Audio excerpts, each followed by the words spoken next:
Continuamos en UPAO Noticias, siempre en vivo por la señal digital 3.1 HD, también por el fanpage ViviUPAO TV y por los 830 de la AM Radio Estación UPAO. Son las 5:21. Vamos a conversar, a seguir analizando sobre este caso tan polémico que ha sido denominado como el Vacuna Gate.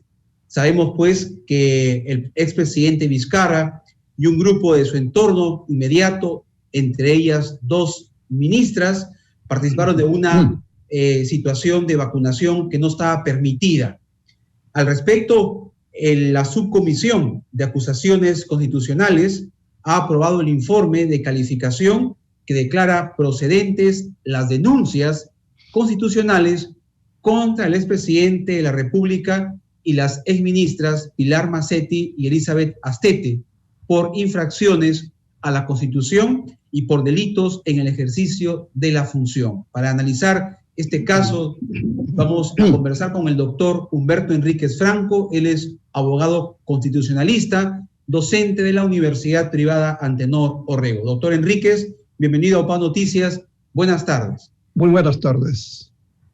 Bueno, doctor, siempre es un gusto poder analizar estos casos de coyuntura en nuestro país, sobre todo en este marco tan polémico y sobre todo que ha sido calificado pues como un hecho condenable, vergonzoso, de que una vez más enloda a cierto sector de la clase política y sobre todo a quien fuera presidente de la República. Y como usted hemos conversado muchas tardes sobre el tema de la vacancia, cuando recuerda, doctor, analizábamos qué tanto le podía afectar al Perú la vacancia del presidente Martín Vizcarra. Ahora, envuelto en un nuevo escándalo, con 2 exministras de Salud y de Relaciones Exteriores, ¿no es cierto?, por este caso de los llamados Vacuna Gate. ¿Cuál es su análisis, doctor Enríquez, sobre esta situación y lo que podría suceder más adelante, ya que ha sido aprobada, declarados procedentes estas denuncias en la subcomisión de acusaciones constitucionales? Muchas gracias por la invitación. En primer lugar, yo quisiera manifestarte mi preocupación y sobre todo mi consternación por lo que está pasando el país en este momento.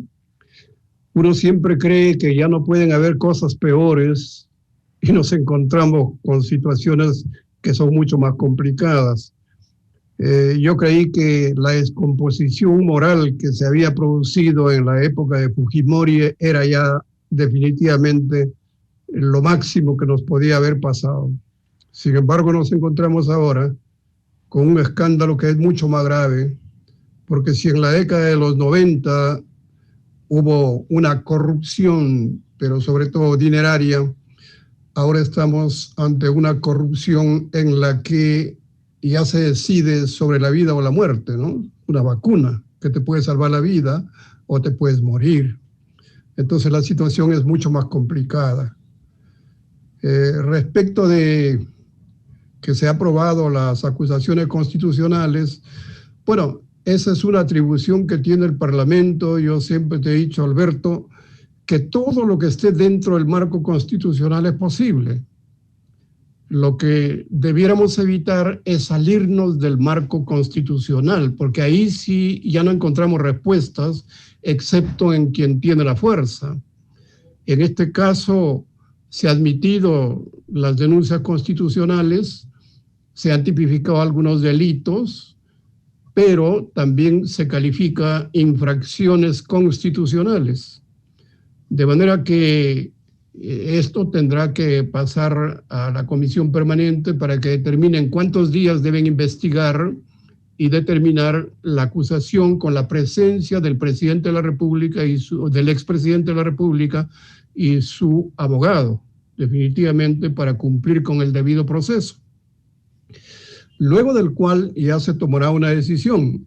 Si hay delitos que ameritan y así acusa el Parlamento, eso pasará para investigación, primero ante la Fiscal de la Nación y luego a la Corte Suprema. Pero las infracciones a la Constitución, si eso lo decide el Congreso de la República. Y ahí tenemos nosotros lo que se llama un juicio político.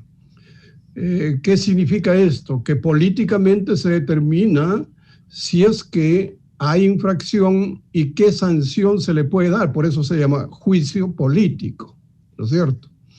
Entonces, ¿qué sanciones se puede dar? Bueno, se puede suspender por 5 años, por 10 años, que es el máximo que la Constitución otorga en este caso. Eso todavía seguirá su curso y veremos qué es lo que pasa, ¿no? Sí. Ahora, doctor Enríquez, sabemos que el expresidente Vizcarra es candidato al Parlamento. Por ahí se comentaron algunos líderes de opinión que de producirse las elecciones y ser elegido él como parlamentario, en el caso de que se hagan las investigaciones y se proceda con lo que sabemos puede ser la inhabilitación, el expresidente Vizcarra no podría ejercer su condición de congresista de la República. Definitivamente. Eso sería la decisión que tome el Parlamento y que tendría que ser respetada. Yo supongo que este proceso no debe durar más de un mes o mes y medio.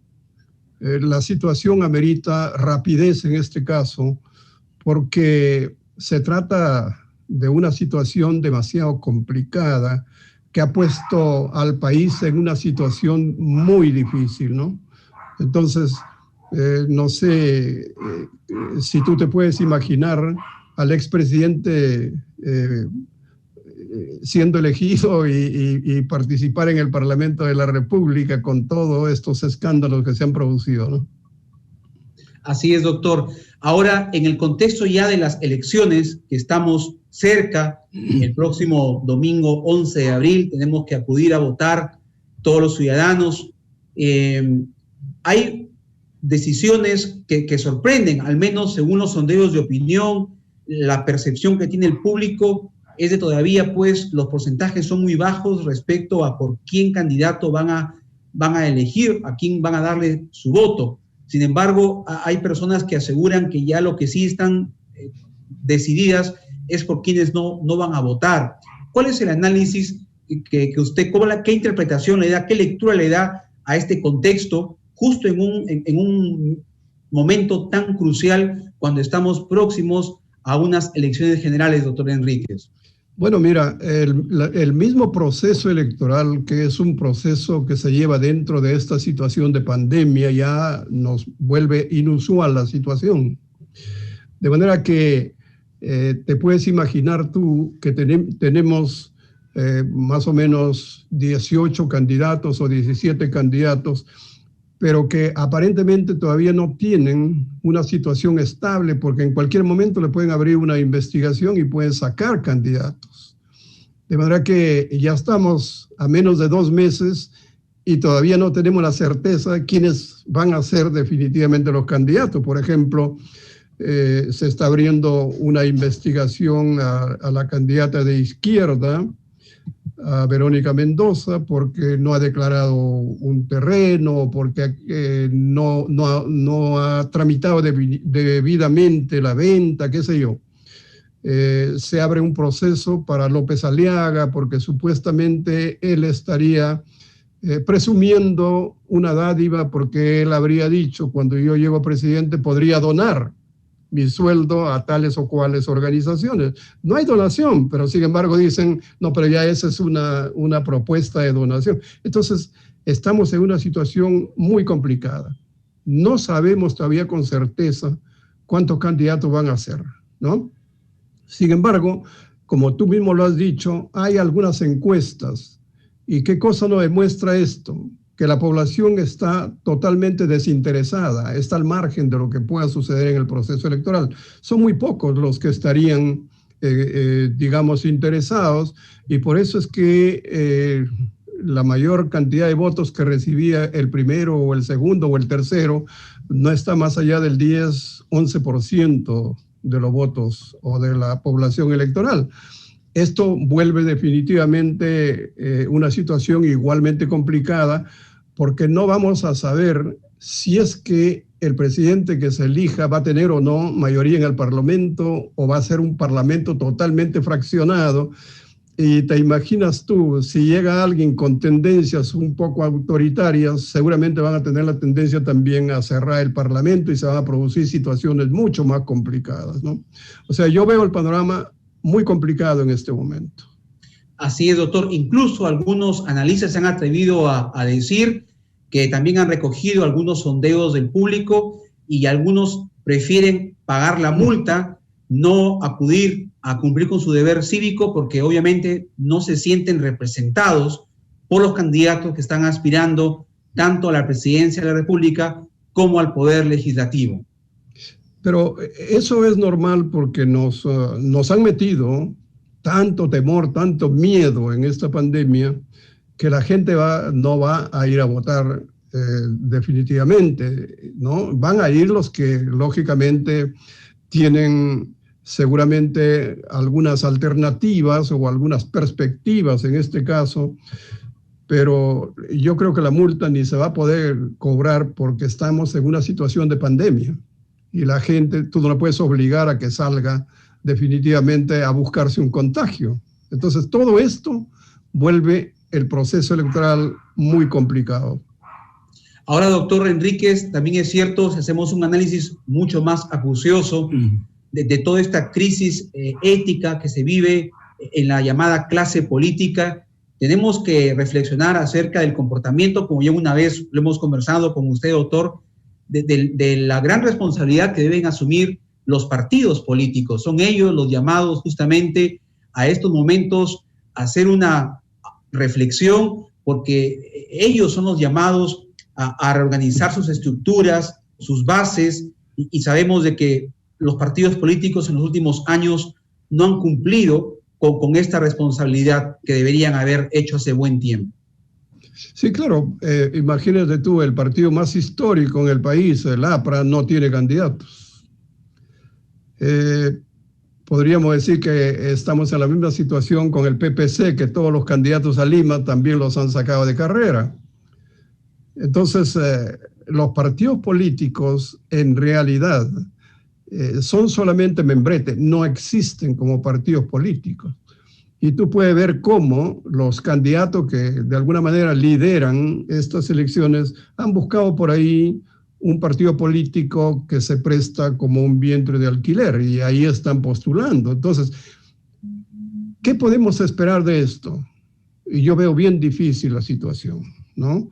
Sin embargo, también es preocupante que la población sigue pensando en que los futuros gobernantes deben ser, por ejemplo, un candidato porque le cae bien, porque tiene buena presencia o porque habla bien o lo que fuese.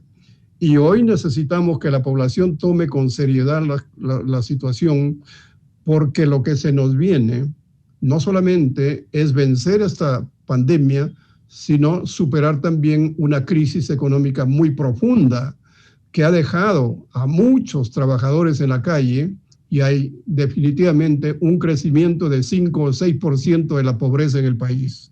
Esto amerita un gobernante que tenga capacidad para poder definitivamente unir a la población, unir a los líderes, unir a todos para que todos podamos vencer estas graves dificultades por las que atraviesa el país.